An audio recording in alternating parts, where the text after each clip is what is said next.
people in logistics have to just solve problems, because on any given day, logistics is basically moving product from point A to point B. When we drive to work, if we drive the same route every day, it changes every single day. There's always a different problem in front of you to solve to get from point A to point B, and all we're doing is moving ourselves in a car. Can you imagine moving cargo? And you imagine moving cargo that's even temperature sensitive. Now you have big issues.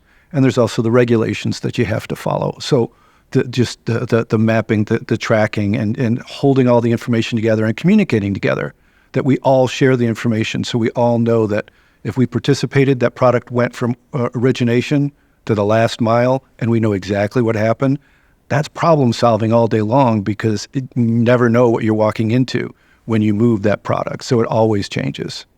Problem solving, one scenario that I had, we worked with the company in my previous environment that they handled pulleys and rollers that go inside these conveyor systems and stuff. And one thing that they had an issue with was storage. We had to order a lot of them in bulk. Each conveyor for each project had 10 to 12 units inside that, or of rollers and pulleys.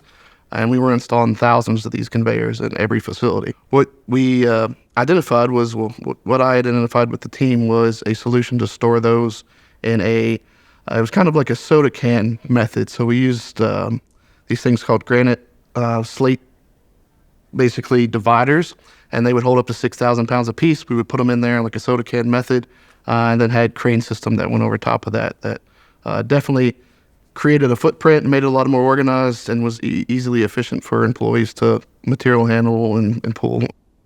I think being the back end of healthcare, we're not necessarily seen, but there are so many things that go on that are needed in order to get medication to patients. And I think this entire organization has really helped evolve that. For me personally, I'm really big on voice of customer, and I want to hear if there's a problem that they think I can help them solve. I want to hear it, and I want to figure out the best way we can solve it. I think that there's a lot of growth in this industry, and it's going to continue to grow, but we just have a lot more that we can solve. And I think as an industry, especially HGA, brings everyone together in the right room to start figuring out those problems.